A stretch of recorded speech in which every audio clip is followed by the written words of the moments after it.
Vous avez dû certainement remarquer ces lignes droites sur la carte de l'Afrique. Et vous vous êtes peut-être déjà demandé comment se fait-il que des frontières géographiques puissent être aussi droites? Eh bien la réponse est toute simple.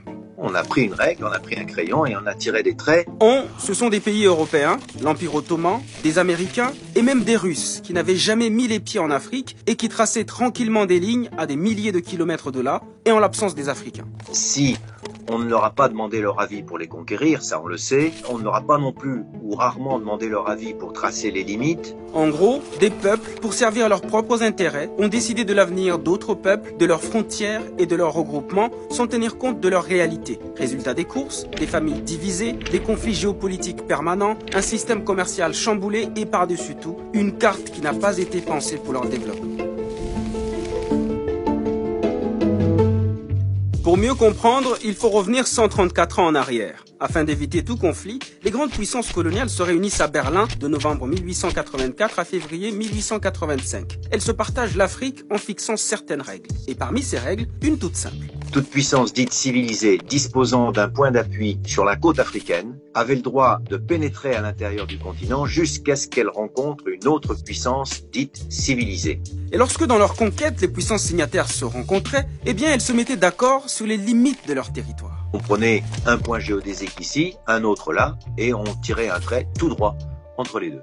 Et tant pis si la ligne passe au-dessus de votre champ ou de votre propriété. Elle devenait la propriété de la puissance civilisatrice. D'ailleurs, ces propos de Lord Salisbury, Premier ministre de Grande-Bretagne à l'époque, se passent de tout commentaire.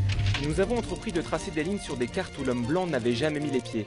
Nous nous sommes distribués des montagnes, des rivières et des lacs, à peine gênés par ce petit obstacle que nous ne savions jamais exactement où se trouvaient ces montagnes, ces rivières et ces lacs.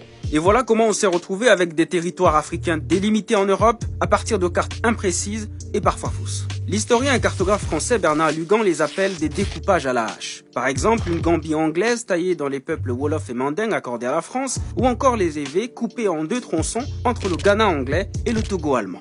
Si les territoires ont été découpés ainsi sans tenir compte des peuples qui y habitaient, c'est simplement parce que les frontières n'ont pas été tracées pour ces peuples-là, mais plutôt en fonction des intérêts géostratégiques et économiques des colonisateurs. Prenons le cas du Sahel-Sahara. Il y a eu, avant les indépendances, la fameuse organisation commune des régions sahariennes. C'est-à-dire que la France a imaginé inclure à l'intérieur d'une entité géographique bien précise, les Berbères naturellement au nord, mais les Touaregs, les Toubous et les Maures au sud. Ce qui aurait été plus logique, sauf qu'il y avait un petit problème. Lorsqu'on superposait cette carte avec celle des richesses naturelles, et notamment du pétrole, là on n'est plus en 1880, on est en 1950, on s'apercevait qu'à l'intérieur de cette jolie frontière, il y avait pratiquement toutes les ressources en pétrole et en gaz naturel. Pour couper court, le CRS ne fera pas long feu. Elle va disparaître le 10 juin 1960, au moment de l'indépendance des États riverains du Sahara. La vague des indépendances va également emporter l'AOF, Afrique occidentale française, et l'AEF, Afrique équatoriale française. Les grands ensembles disparaissent donc, mais pas leur système mis en place pour gérer et exploiter les colonies. C'est-à-dire que ces découpages coloniaux ont bouleversé l'économie des empires sahélo-sahariens. Les échanges commerciaux transsahariens qui se faisaient entre Africains ont été tournés vers les littoraux et donc vers l'extérieur. Et au moment des indépendances, dans les années 60, les Français, par exemple, ont simplement découpé en plusieurs morceaux leur grand territoire. Mais les nouveaux États indépendants issus de cette balkanisation ont gardé le même système tourné vers l'exportation de leurs matières premières. C'est ce que l'historien Nicolas Bancel appelle une rupture dans la continuité. Et cela a compliqué les choses pour beaucoup de pays. On a enclavé des pays comme le Burkina Faso, le Mali, le Niger, le Tchad, pour ne citer que, et la Centrafrique. D'après le diplomate et géographe français Michel Fouché, 87% de la longueur des frontières politiques de l'Afrique, soit 70 000 km sur un total d'environ 80 000 km, ont été directement hérités des partages coloniaux. Et qui dit État souverain, dit frontières, tarifs douaniers, nouveaux traités commerciaux et donc plus de barrières. Je crois que si on avait fait reposer le découpage colonial sur une volonté de développement économique, on aurait veillé pendant la colonisation à ce qu'il n'y ait pas ces barrières qui empêchent un développement économique harmonieux. En 1964, l'OUA, qui deviendra plus tard l'Union africaine, ne veut surtout pas ouvrir une boîte de Pandore en redessinant les cartes. Elle opte donc pour l'intangibilité des frontières. Traduction, les frontières sont mauvaises, mais on les garde comme elles sont. Au début, les nouveaux États africains semblent s'accorder sur le principe. Certains s'approprient même les frontières coloniales et s'identifient davantage comme Nigérians, Ghanéens ou Ivoiriens plutôt qu'à Caen, un peuple qu'on retrouve pourtant dans ces trois pays.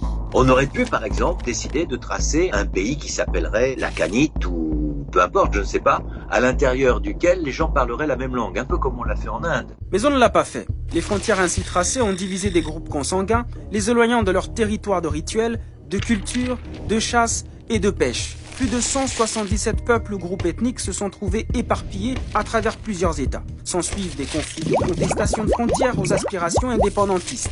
L'auteur Robert Waters en dénombre une trentaine. Prenons par exemple les Touaregs dans le Sahel. Il aurait été tout à fait loisible aux autorités de l'époque, notamment lorsqu'ils ont fait la première grande république du Mali, de tracer pour les Touaregs, par exemple, pour eux, ce qu'ils revendiquaient, la fameuse Azawad. L'Azawad, ils le revendiquent encore jusqu'aujourd'hui.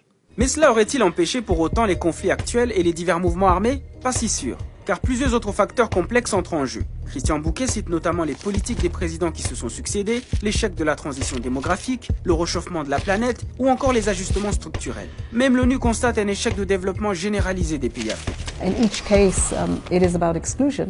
It is about, root causes where you have young people that have no hope, where governance structures are not working. Plus de 50 ans après la décolonisation politique, l'heure est peut-être venue de décoloniser aussi les frontières. 2, 3.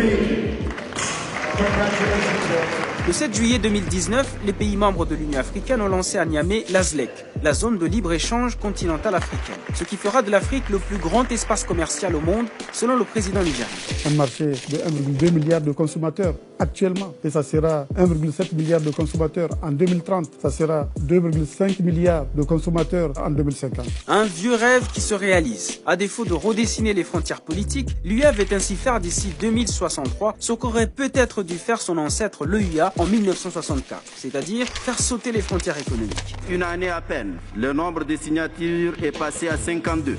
Et avec la signature du Bénin et du Nigeria, nous sommes à 54 sur 55. Donc la presque totalité des membres de notre Union. Mais signer des accords, c'est une chose. Les ratifier en est une autre. Et surtout, les appliquer sur le terrain, voilà le plus grand challenge. Ce serait un autre débat, la ZLEC, mais là, si vous me permettez, on n'est pas sorti de l'auberge. Mais c'est un pas tout de même. Et certains chefs d'État, comme le président rwandais Paul Kagame, y croient plus que jamais. We are going to deal with these problems effectively until we work together, because some of the problems cross borders.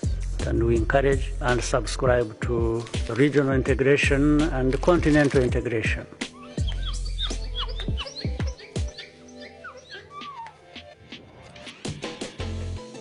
Et vous, une Afrique sans frontières économiques, vous y croyez ?